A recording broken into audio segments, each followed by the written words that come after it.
Romanos capítulo 12, esse será o texto que nós vamos expor nesta manhã, pensando a respeito da data que estamos comemorando hoje.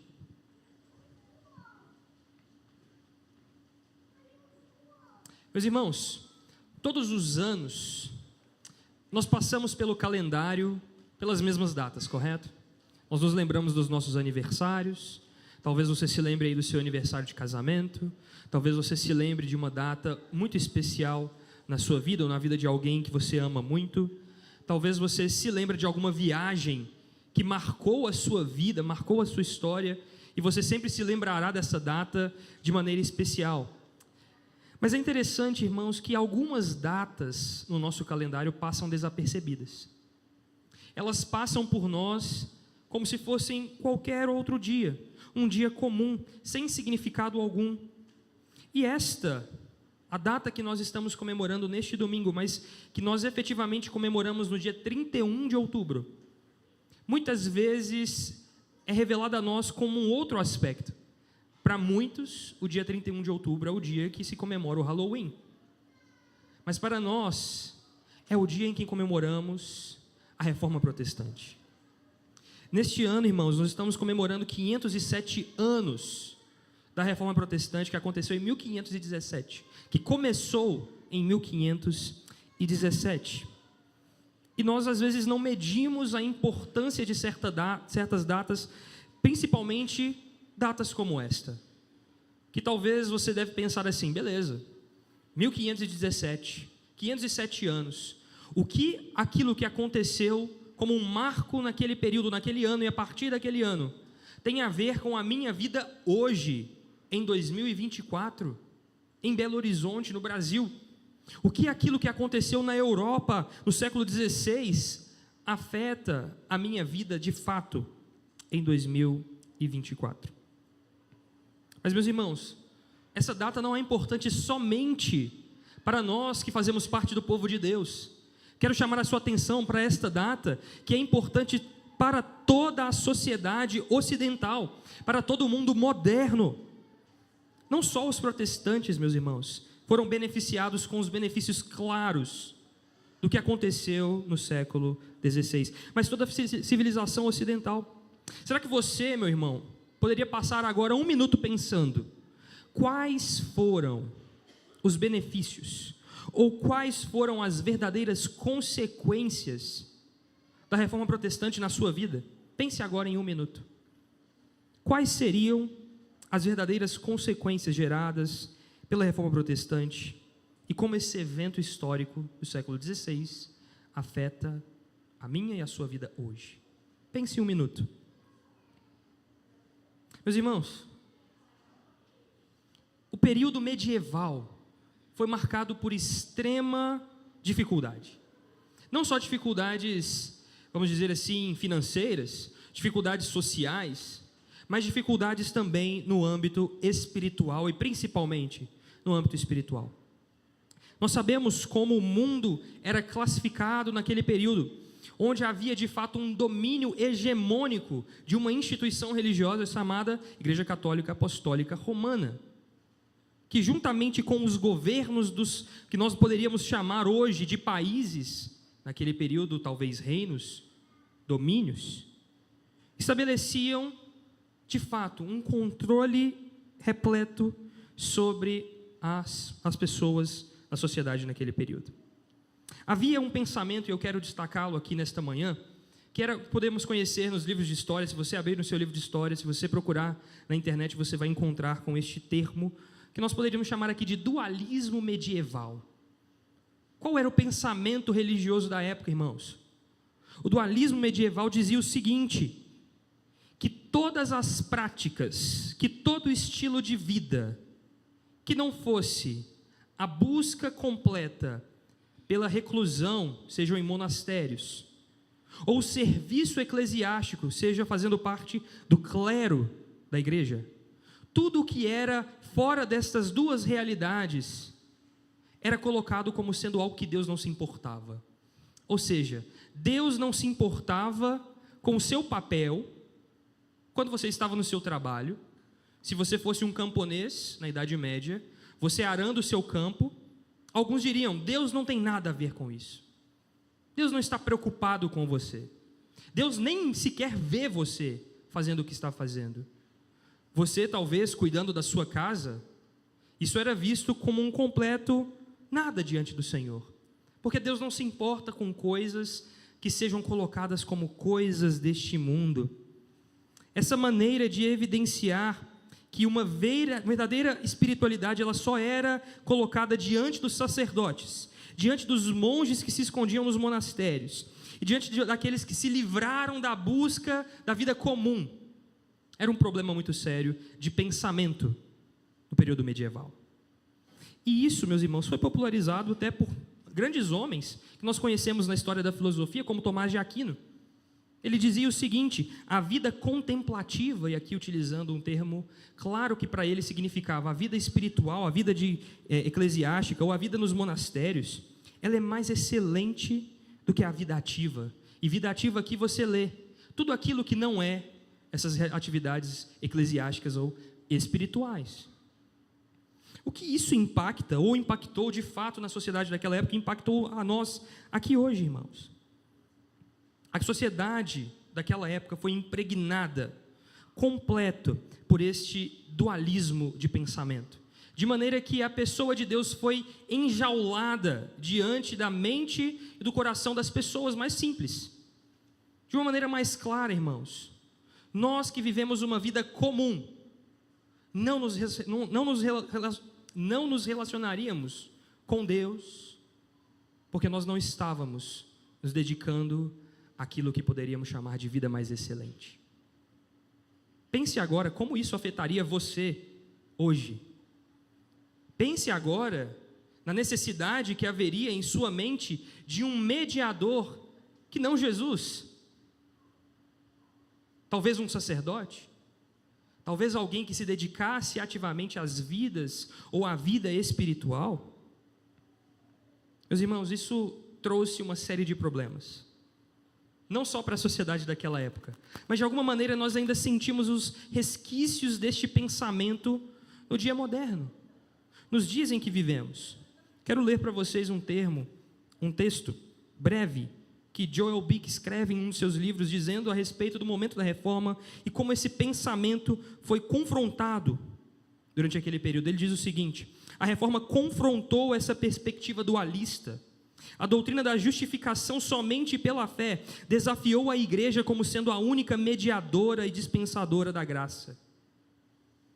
E a doutrina do sacerdócio de todos os crentes mudou o entendimento a respeito de como os cristãos se relacionavam com Deus. Essas verdades tiveram implicações não somente na teologia, mas também na vida social, cultural e política. Imagine você ter sido despertado de uma perspectiva dualista da vida para tornar-se convencido da verdade ensinada por Martinho Lutero.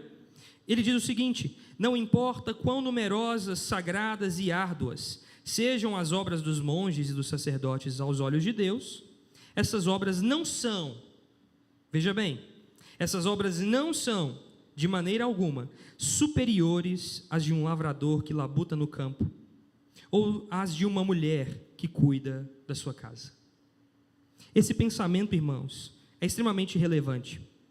De repente, trabalho, arte, música, comida, as coisas da vida diária foram entendidas de um modo diferente. Os crentes comuns e o que eles faziam a cada dia deixaram de ser considerados de segunda classe diante ou aos olhos de Deus. Isso importa muito para nós, irmãos. Porque a ênfase, a grande questão, a grande suma que nós poderíamos tirar hoje aqui para nós com relação a este pensamento que a reforma trouxe completamente disruptivo para o momento que estava acontecendo no século XVI, é a seguinte: será que nós hoje vivemos à luz deste entendimento de que tudo aquilo que fazemos é espiritual? Que tudo aquilo que fazemos afeta diretamente a nossa relação com o Senhor? Que toda a nossa vida, em todas as suas atividades, impacta diretamente na nossa relação com Deus?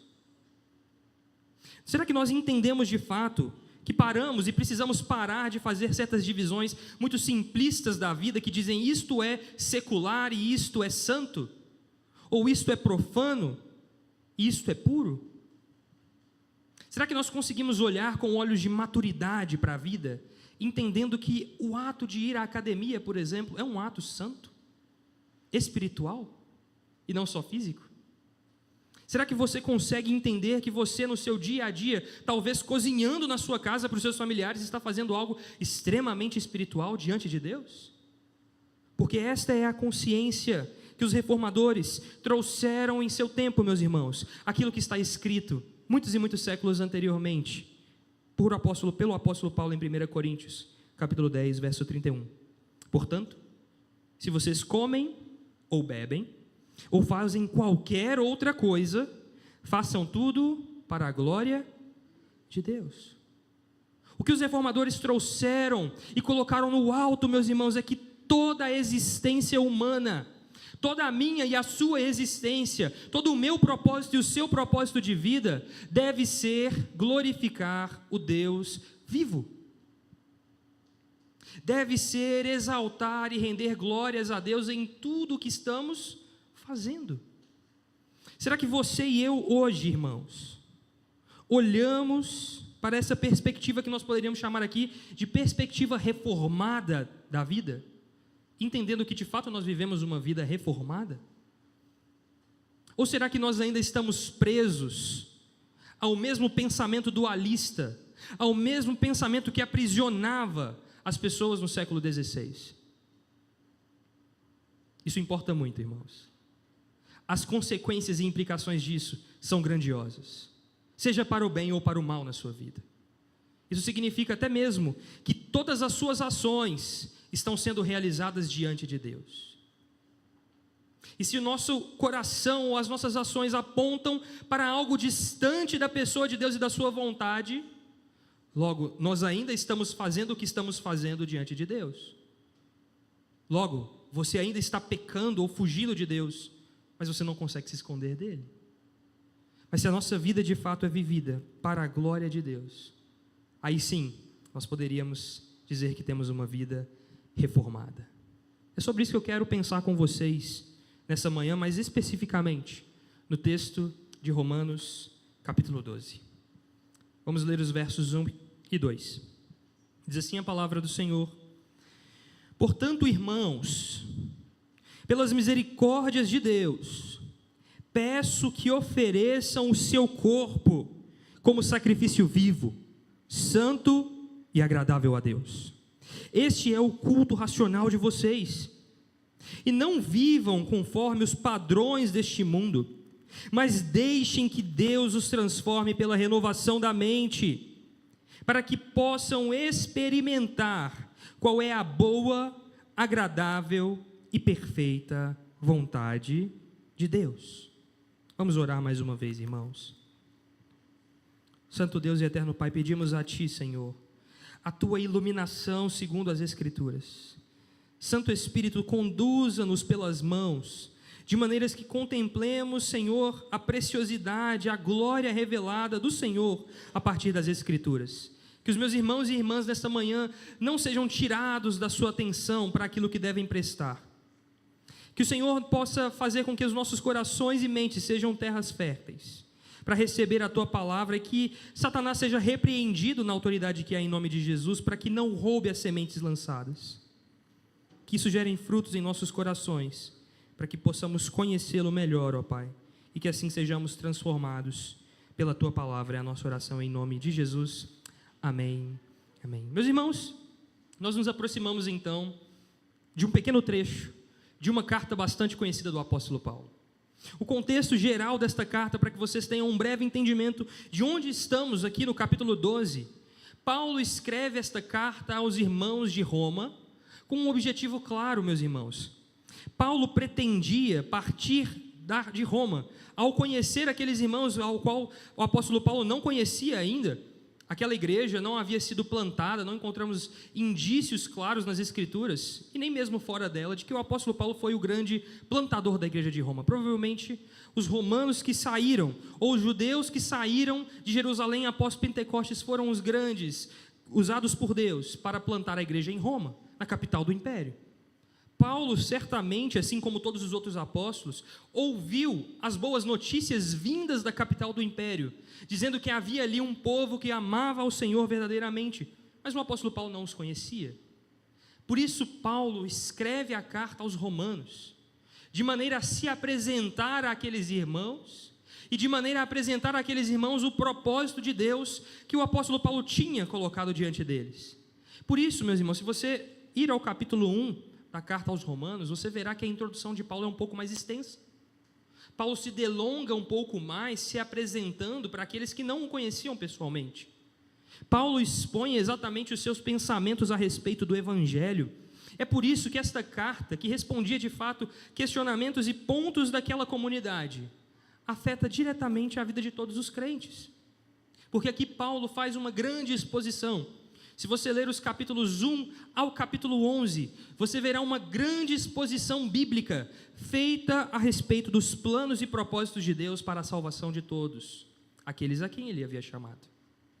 Você verá, então, que o apóstolo Paulo passa por pontos cruciais, desde a justificação pela fé, desde a insuficiência das obras da justiça humana pela observância da lei, desde momentos da vida cristã, desde a luta cristã contra o pecado, desde a expectativa que os crentes têm aguardando a consumação de todas as coisas, até mesmo quais serão os destinos para aqueles que eram chamados de povos de Deus, ou povo de Deus, Israel, como Deus trata com este povo.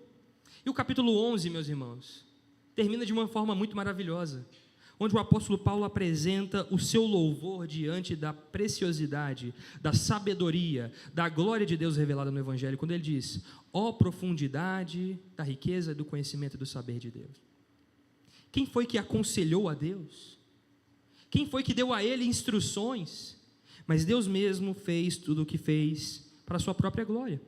O objetivo então do apóstolo Paulo era esse, irmãos: apresentar o evangelho que ele queria que fosse pregado para um lugar específico, e você encontra isso na carta aos Romanos. O desejo do apóstolo Paulo era que os romanos pudessem auxiliá-lo, a igreja de Roma pudesse apoiá-lo na sua iniciativa missionária para a Espanha. O objetivo de Paulo era chegar até a Espanha, e para isso ele precisava da ajuda dos romanos. Esse é o grande contexto geral desta carta. E quando nos aproximamos do capítulo 12, vemos que existe uma certa diferença entre o que acontece no capítulo 1 ao capítulo 11 e do 12 em diante. Isso é muito comum, é uma característica muito comum do apóstolo Paulo. Geralmente o apóstolo Paulo faz uma grande exposição, e não quero dizer aqui que essas exposições não têm pontos práticos e aplicáveis na vida, não é isso que eu estou dizendo, mas a grande ênfase do apóstolo Paulo, geralmente no início de suas cartas, é apresentar o evangelho que ele crê. Como o evangelho apresenta a solução clara para os problemas de todas aquelas pessoas, de toda aquela igreja, por assim dizer, e para todos nós, irmãos e irmãs em Cristo Jesus. E na sua segunda parte, à luz da primeira parte, geralmente o apóstolo Paulo se dedica a aplicar diretamente em pontos que são pontos sensíveis para a vida daqueles irmãos e irmãs. Como toda aquela ideia do evangelho, como a teologia do apóstolo Paulo é de fato prática na vida. E é exatamente isso que acontece aqui a partir do capítulo 12. A partir do capítulo 12, o apóstolo Paulo se dedica a trabalhar assuntos práticos de como a ideia, a ética apresentada pelo evangelho pode ser aplicada e vivida. É exatamente isso que o apóstolo Paulo está enfatizando, e a ênfase dele no capítulo 12 especificamente é o poder transformador do evangelho na conduta cristã. E é exatamente sobre isso, nessa última grande sessão de Romanos, no capítulo 12 ao capítulo 15, é que vemos esta apresentação dos princípios gerais e aplicações específicas do evangelho. E como o evangelho não somente oferece e apresenta a salvação da ira de Deus, mas também o poder de viver uma vida santa e transformada, irmãos. Essa é a ênfase do apóstolo Paulo aqui. Paulo, não veja você mais como talvez esse seja o pensamento mais comum a respeito do apóstolo Paulo e das suas cartas, como se Paulo estivesse escrevendo tudo aquilo que ele sabia a respeito de teologia. Irmãos, isso não está acontecendo aqui. Tudo que o apóstolo Paulo trata teologicamente claro nas suas falas e nos seus escritos é feito com um propósito pastoral. Não pense Paulo como sendo um grande teólogo e que isso separa dos outros apóstolos. Não, meus irmãos. Paulo é tão pastoral quanto qualquer outro apóstolo. E a sua preocupação principal com a igreja de Cristo, no primeiro século, era pastoral. O seu desejo aqui, a sua preocupação é pastoral. Então Paulo não está fazendo uma exposição máxima do seu conhecimento teológico para que você, ao olhar para este texto, se maravilhe com a inteligência do apóstolo Paulo. Não. Paulo está colocando, revelando diante de nós aquilo que Cristo fez, aquilo que Deus fez, a glória de Deus. Se você deve se maravilhar com algo aqui, se maravilhe então com a glória de Deus revelada. E que essa glória afeta a nossa vida diária. Essa é a grande ênfase da reforma, como eu disse aqui. Essa é a grande ênfase dos apóstolos, como está provado no Novo Testamento. Como a glória de Deus, como Deus desceu dos céus e habitou entre nós e se fez um de nós. Ou seja, Deus está nos ensinando a como viver a nossa vida, como você e eu devemos viver os nossos dias. E é exatamente isso que acontece aqui. Vejamos então, irmãos, dividir essa exposição em dois pontos claros, o primeiro verso e o segundo verso, e vamos então passando a respeito do primeiro verso, e o apóstolo Paulo começa dizendo: portanto, irmãos. Esse texto começa com uma grande conjunção, que tem um sentido claro de apresentar um resultado. O que Paulo está expondo aqui então, tem todo um contexto de resultado diante daquilo que já foi dito. Diante de toda a exposição feita pelo apóstolo do capítulo 1 ao capítulo 11, diante de toda a glória de Deus revelada, diante de tudo aquilo que o Evangelho é e fez. Portanto, irmãos, diante desta verdade, à luz desta verdade revelada, Paulo então se dirige aos irmãos, àqueles que fazem parte da mesma família de Deus. Paulo está pronto para apresentar as consequências diretas da gloriosa obra de Deus.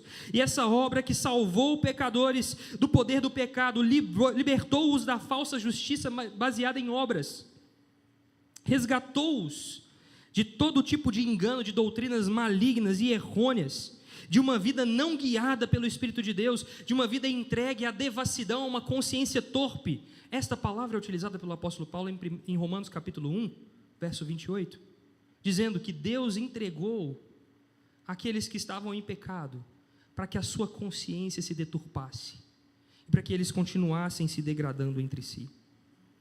Ou seja, o que vemos aqui, irmãos, na exposição do apóstolo Paulo, é que o Evangelho reverteu este cenário. Já que o Evangelho de Jesus, a obra de Jesus, os feitos de Jesus na cruz, já que o sangue derramado de Jesus nos libertou do poder do pecado e da presença do pecado em nós, nesse contexto claro, prático da vida diária, entendendo que haverá ainda algo a ser liberto em nós no dia em que Cristo voltar, tendo a luz desta palavra, deste entendimento, tendo a luz de que agora não somos mais guiados pela nossa consciência torpe, mas agora somos guiados pelo Espírito de Deus. Por isso andamos no Espírito, esta é a linguagem que o apóstolo Paulo usa. Diante disso, portanto, irmãos, diante deste cenário, o apóstolo Paulo continua dizendo, e ele diz o seguinte: pelas misericórdias de Deus. O que Paulo está dizendo aqui então, irmãos, o chamado do apóstolo Paulo, este portanto, irmãos, chamando cada um de nós a perceber a obra de Jesus. Nós somos levados então e conduzidos pelo motivo pelo qual Paulo pode nos chamar a atenção, as misericórdias de Deus. E é interessante que Paulo usa um termo plural aqui, as misericórdias de Deus, a graça de Deus revelada diariamente, algo que de fato possibilitou a nossa mente e coração serem atraídos a Deus, porque, irmãos, sem Cristo, sem a sua obra redentora, sem o Evangelho, a nossa consciência continuaria deturpada, a nossa consciência continuaria cativa a nós mesmos e ao nosso pecado. Mas por conta da obra de Jesus, por conta das grandes misericórdias de Deus, é que nós somos atraídos a Deus.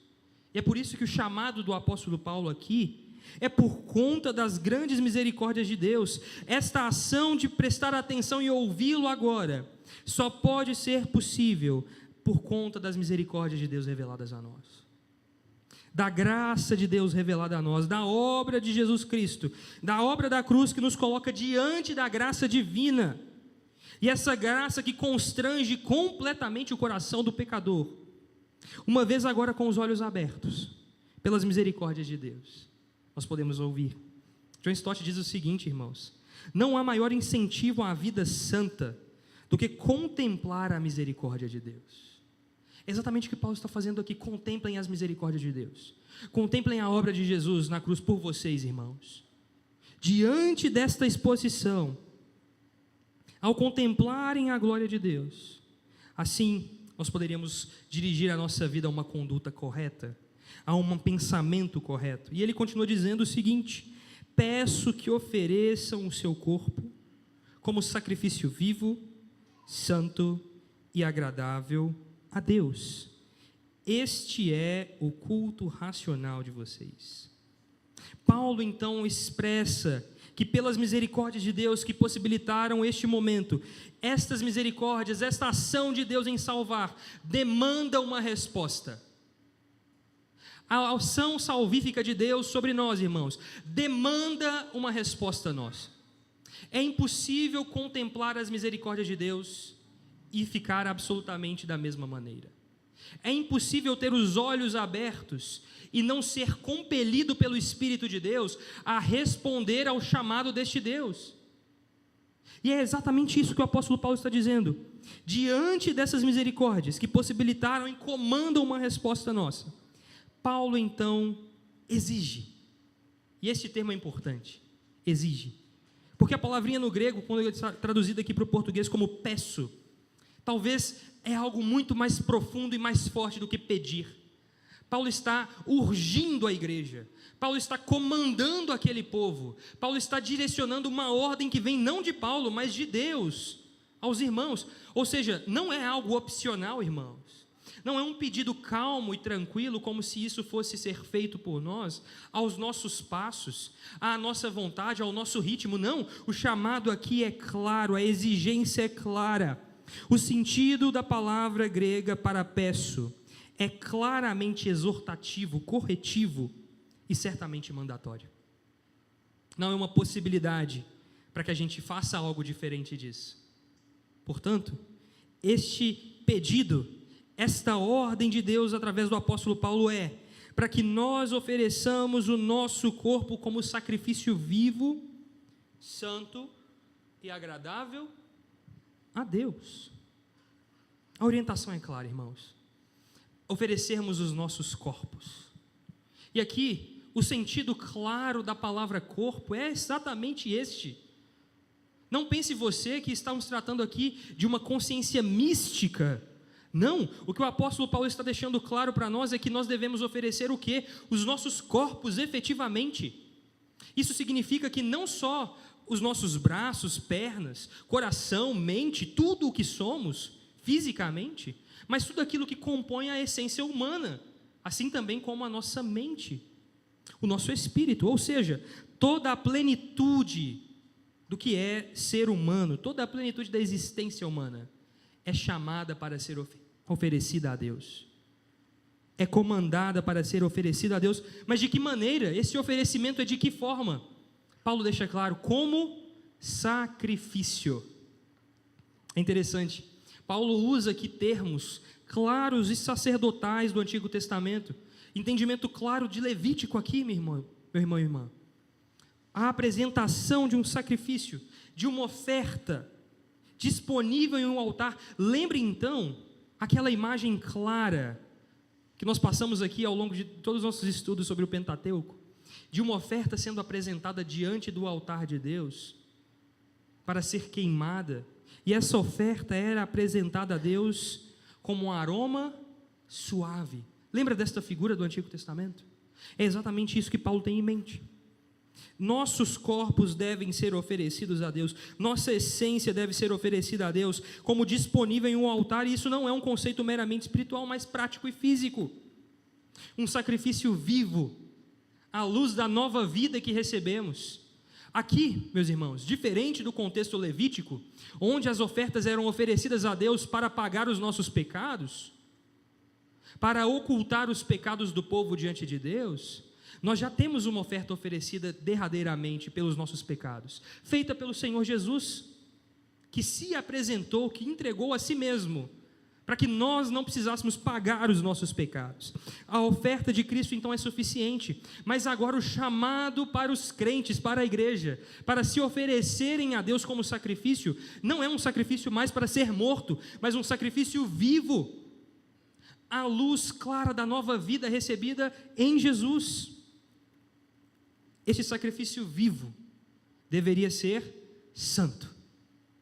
E santo, meus irmãos, nós nos lembramos exatamente do mesmo conceito levítico, separado, como propriedade de Deus. Uma vida santa é uma vida dedicada a Deus, oferecida a Deus, separada, completamente distinta. Este é o chamado do nosso sacrifício apresentado a Deus hoje. Um sacrifício vivo, santo e, por fim, agradável a Deus. Ou seja, irmãos, o que Deus recebe de nós ao entregarmos o nosso sacrifício vivo, ao apresentarmos a nós mesmos como oferta agradável a Deus, é prazer ao nome do nosso Deus, é alegria. Lembre-se das palavras de Deus ao ver Jesus: eis aqui o meu filho em quem me comprazo, em quem tenho prazer, em quem tenho alegria. É exatamente isso, trazer prazer a Deus, alegrar o coração de Deus. Este é o nosso chamado, esta é a nossa convocação para nos oferecermos como sacrifício vivo, santo e agradável a Deus. E é exatamente isso que 2 Coríntios também traz pelo apóstolo Paulo, no capítulo 2, no verso 15, quando ele diz: porque nós somos para com Deus o bom perfume de Cristo.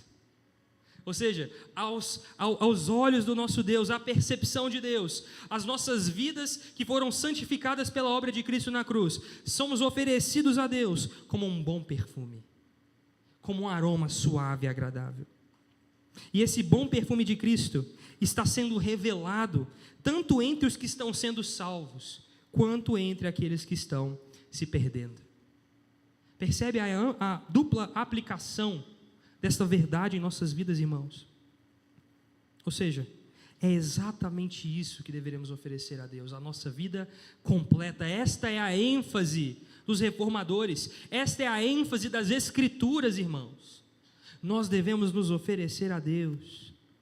E aí o apóstolo Paulo conclui dizendo que ao oferecermos o nosso corpo como sacrifício vivo, santo e agradável a Deus, isto é o nosso culto racional.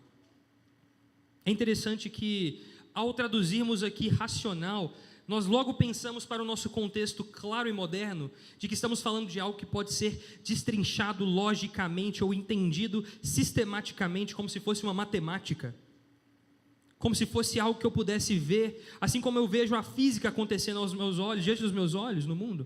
Meus irmãos, o conceito claro desta palavra aqui, racional, tem a ver muito mais, uma linguagem mais precisa, em um serviço espiritual e genuíno, lógico, num sentido claro de ser verdadeiro.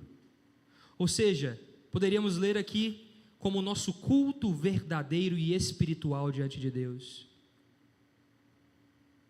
Não só no nosso entendimento, de fato, nós precisamos entender o que estamos fazendo, mas a ênfase do apóstolo Paulo é exatamente para aquilo que só pode existir a partir da nova vida recebida em Cristo, a verdade. Aquilo que é espiritual é mais verdadeiro do que aquilo que nós podemos tocar, irmãos. Essa lógica está clara aqui. O nosso culto verdadeiro a Deus é apresentarmos as nossas vidas, os nossos corpos. Enquanto entendemos isso, como sacrifícios verdadeiros, entendemos o seguinte, que a nossa vida, a nossa forma de viver, o nosso estilo de vida, as nossas ações, os nossos pensamentos, tudo isso deve ser apresentado a Deus, e este é o nosso verdadeiro culto a Deus. Então não pense você que o meu e o seu culto é apresentado a Deus somente aqui aos domingos pela manhã.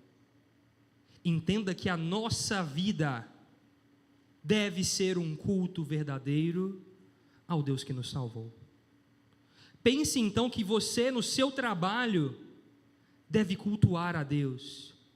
Pense então você que na sua casa, nas suas tratativas diárias, seja no serviço doméstico, seja cozinhando, seja então fazendo algo, cuidando dos seus filhos, cuidando do seu marido ou da sua esposa, pense você então que você está fazendo algo completamente espiritual e que deve ser o seu verdadeiro culto a Deus. Pense em você então, meus irmãos, quais são as implicações claras disso?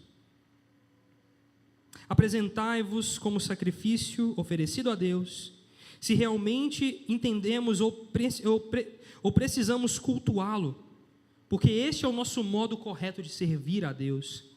E se acontecer de nós nos afastarmos dele, então nos revelaremos como falsos adoradores. Essas são as falas de João Calvino a respeito deste texto.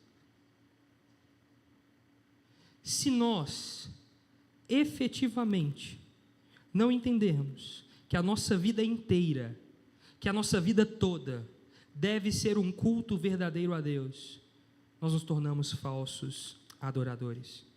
E é por isso que nós entendemos, como João vai descrever para nós as palavras de Jesus, dizendo, não é para que se adore aqui ou naquele outro monte, porque os verdadeiros adoradores adorarão ao Pai em espírito e em verdade.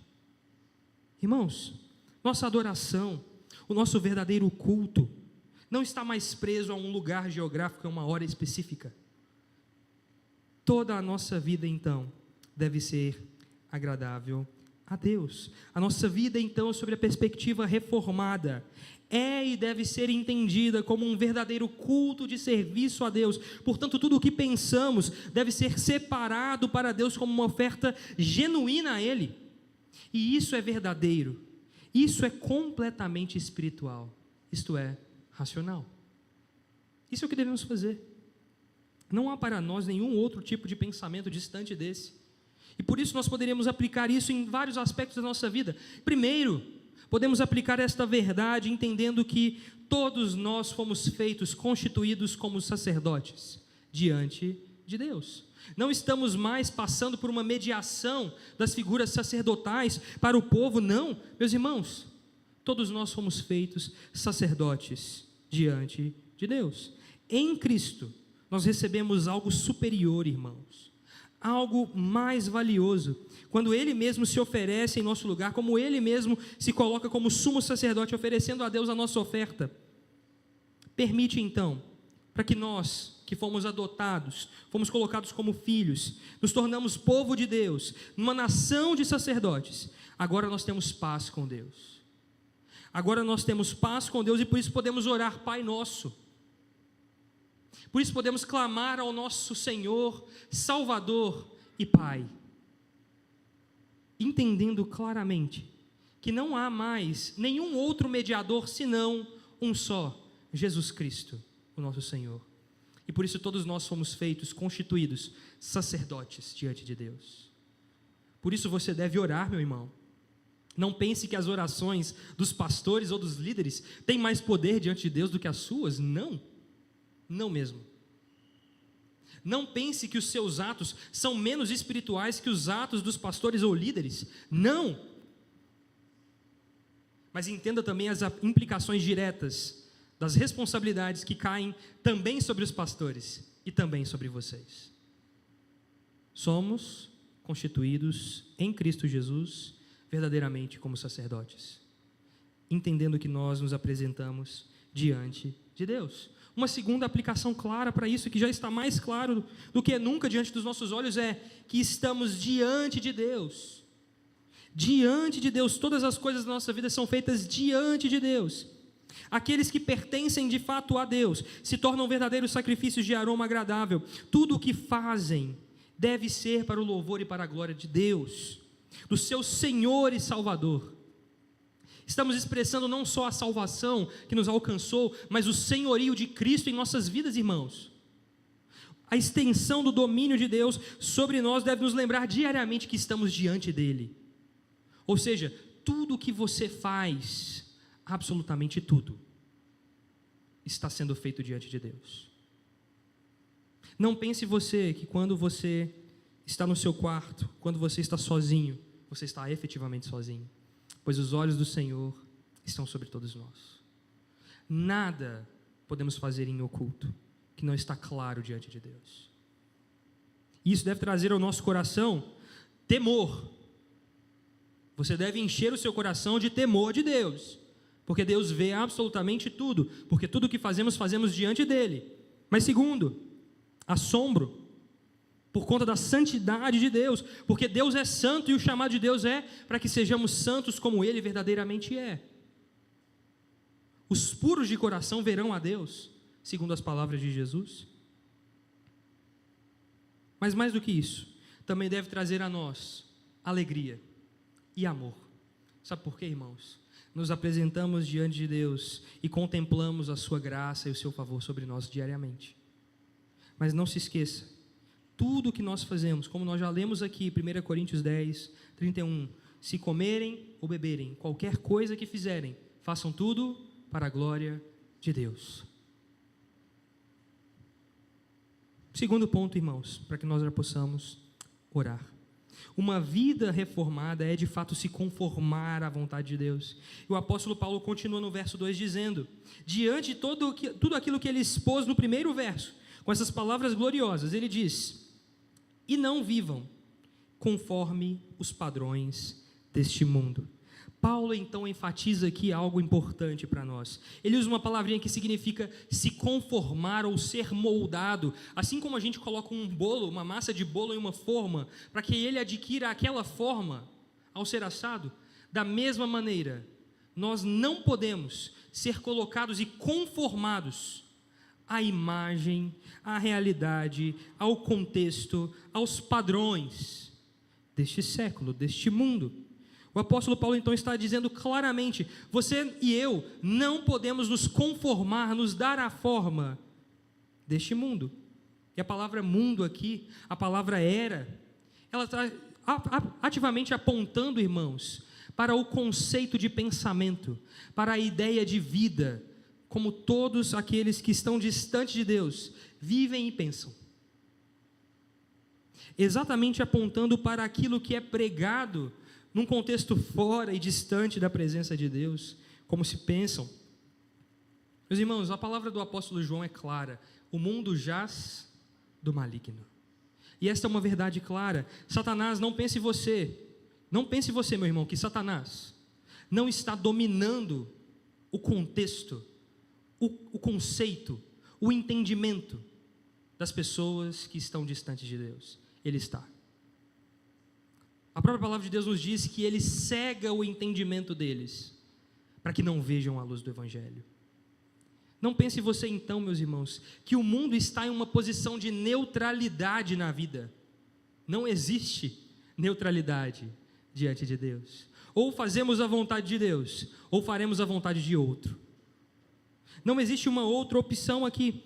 Portanto, irmãos, o chamado claro é para que nós não nos apeguemos, não sejamos moldados, não sejamos conformados à semelhança daquilo que é pregado lá fora, daquilo que é ensinado neste contexto, nesta era, neste presente momento, onde as pessoas estão fazendo absolutamente aquilo que desejam, onde as pessoas estão em uma busca incessante pelo prazer pessoal, onde as pessoas se entregam ativamente para fazerem a sua própria vontade, pois se constituíram deuses para si. E com isso, estão distantes da vontade de Deus. Estão alheios àquilo que Deus deseja. Por isso, irmão, como nós vivemos e pensamos hoje, sobre as coisas da vida hoje, importa muito, porque nós devemos apresentar nas nossas consciências, nas nossas ações, os moldes da vontade divina. Porque se nós somos chamados para não nos conformarmos à imagem, aos padrões deste presente momento, desta presente era, ou deste mundo, o nosso chamado é outro. se conformar ao padrão da vontade de Deus revelada. E por isso, então, o apóstolo Paulo conclui dizendo: mas deixem que Deus os transforme pela renovação da mente, para que possam experimentar qual é a boa, agradável e perfeita vontade de Deus. Paulo usa essa expressão mas aqui, que na língua grega apresenta um contraste muito maior, muito mais profundo e efetivo do que o nosso mas no português, para dizer, existe aqui um grande contraste, existe um abismo que separa a realidade do mundo da realidade dos filhos de Deus. Ele usa essa expressão, apontando justamente para a renovação da mente, irmãos. E o que seria renovar a mente? Irmãos, a renovação da mente, ou em outras palavras, pois a palavra mente aqui é a mesma que aparece no Antigo Testamento como coração. A renovação do coração é feita somente por Deus. Nenhum de nós aqui tem poder para renovar as nossas próprias mentes.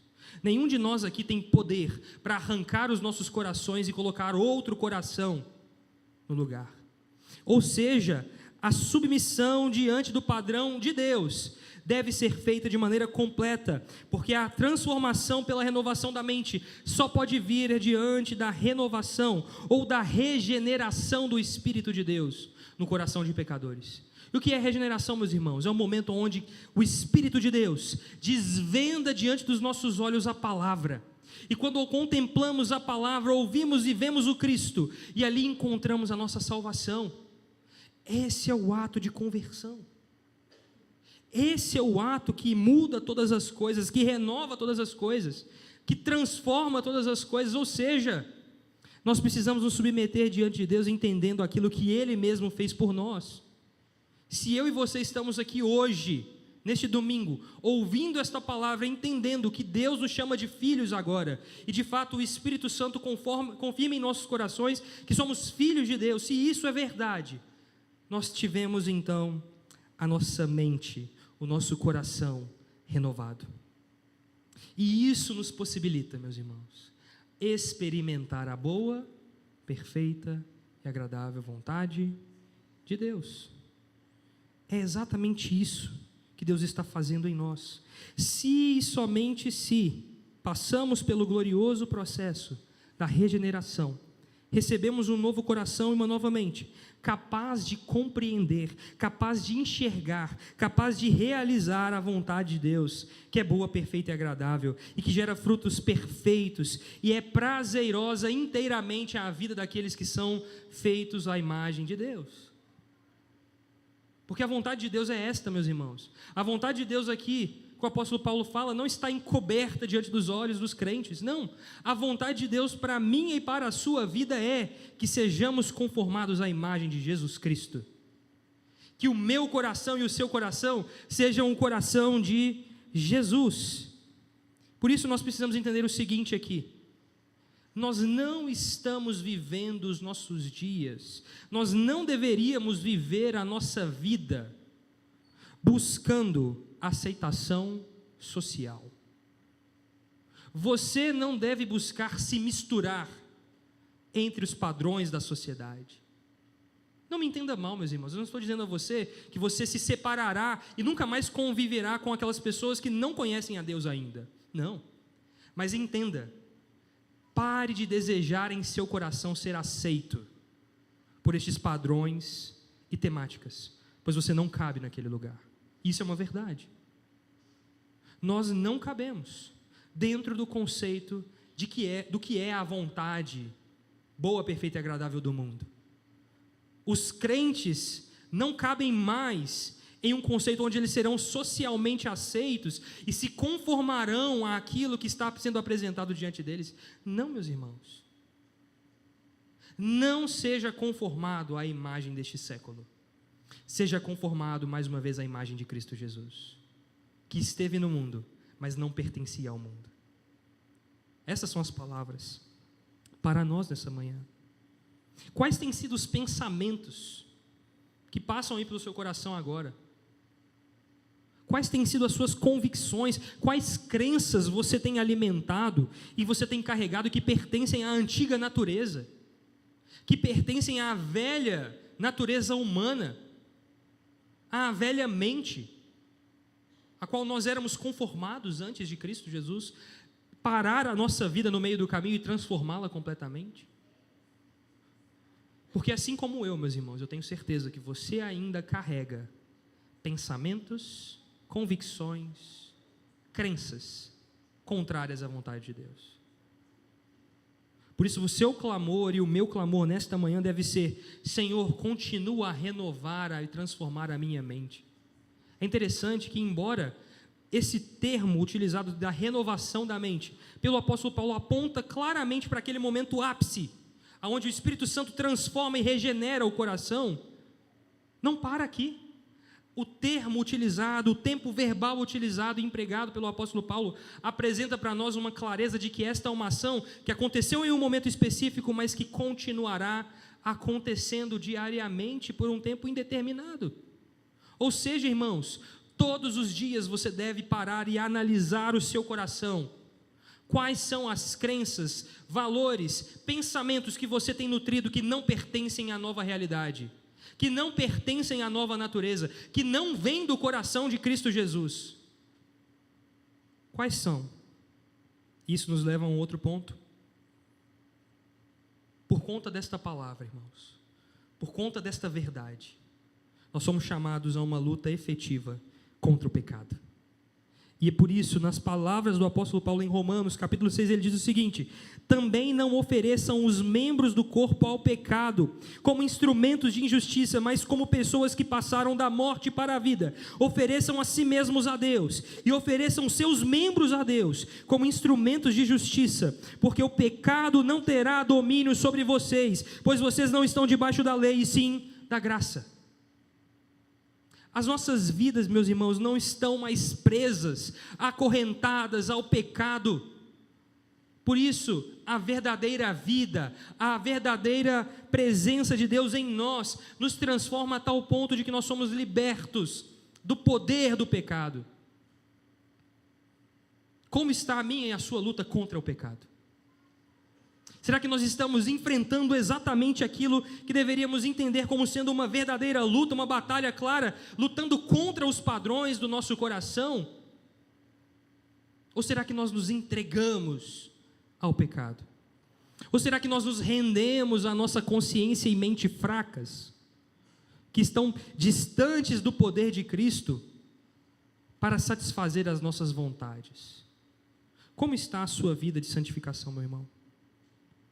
Porque a base e a fonte da santificação é a verdadeira união com Cristo, e mais especificamente a união com Ele na virtude da sua morte e no poder de sua ressurreição.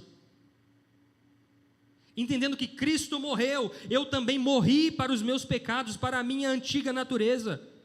Mas da mesma maneira que Cristo foi ressurreto, eu também ressurjo com Ele, para uma nova vida, que Ele me permite viver pelo poder do Espírito Santo. Você tem desfrutado do poder do Espírito Santo na sua vida, irmão? E por fim, você tem percebido que o seu coração tem sido moldado conforme o coração do Cristo? Com qual coração o seu se parece? Será com o coração que o mundo apresenta, ou com o coração que Cristo nos apresenta quando Ele diz: venham a mim todos vós que estáis cansados e sobrecarregados, e eu vos aliviarei. Tomem sobre vocês o meu jugo e aprendam de mim, porque sou manso e humilde de coração, e vocês acharão descanso para a sua alma, porque o meu jugo é suave e o meu fardo é leve. Diante de tudo aquilo, meus irmãos, que foi exposto aqui, mais do que nunca você deve, eu devo, nós devemos nos apegar com firmeza ao Evangelho, que brilha diante de nós muito mais do que joias preciosas. Nós devemos nos lembrar que os nossos irmãos do passado deram absolutamente tudo para que esse Evangelho fosse preservado. Porque, meus irmãos, como o apóstolo Paulo diz, o Evangelho é o poder de Deus para a salvação de todo aquele que crê. Por isso, irmão, o legado dos reformadores é uma vida completamente dedicada a Deus, aquele que não é somente o nosso Salvador, mas é também o nosso Senhor. Por isso governa a nossa vida e a nossa existência. Tudo o que fazemos pertence a Ele.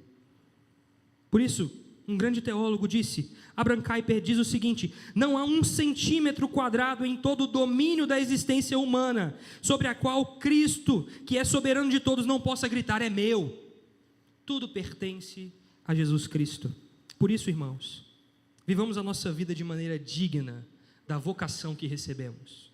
Vivemos a nossa vida nos lembrando de que a nossa vida nesta terra importa muito. O que eu e você fazemos agora importa muito, entendendo claramente que um dia a morte será completamente vencida e apagada. Um dia o nosso corpo será completamente restaurado. Um dia os prazeres e que desfrutaremos diante de Deus serão plenos e verdadeiros. Mas até lá, sigamos como verdadeiros peregrinos para a glória de Deus. Por isso os reformadores diziam: somente a Deus a glória. Amém? Oremos.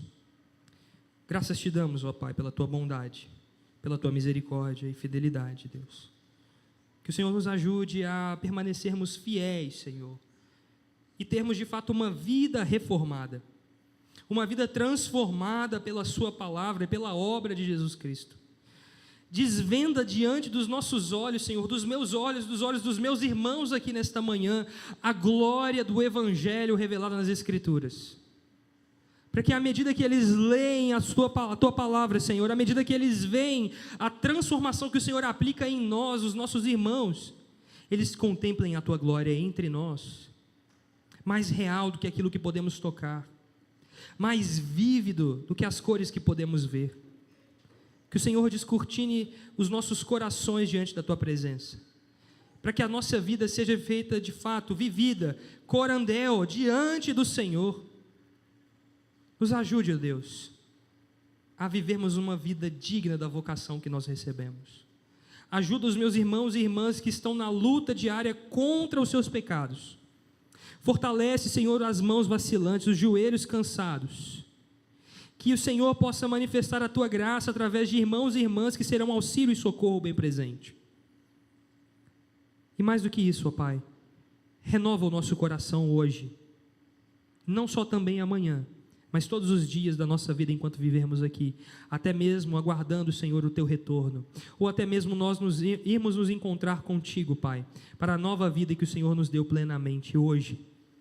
Por isso nós oramos e te agradecemos, no nome santo e precioso de Jesus, amém, amém. Que o amor de Deus, o nosso Pai, a graça salvadora de Jesus, a comunhão e a direção do Espírito Santo, seja com todo o povo do Senhor, hoje aqui presente, para sempre, amém, amém. Meus irmãos, alguns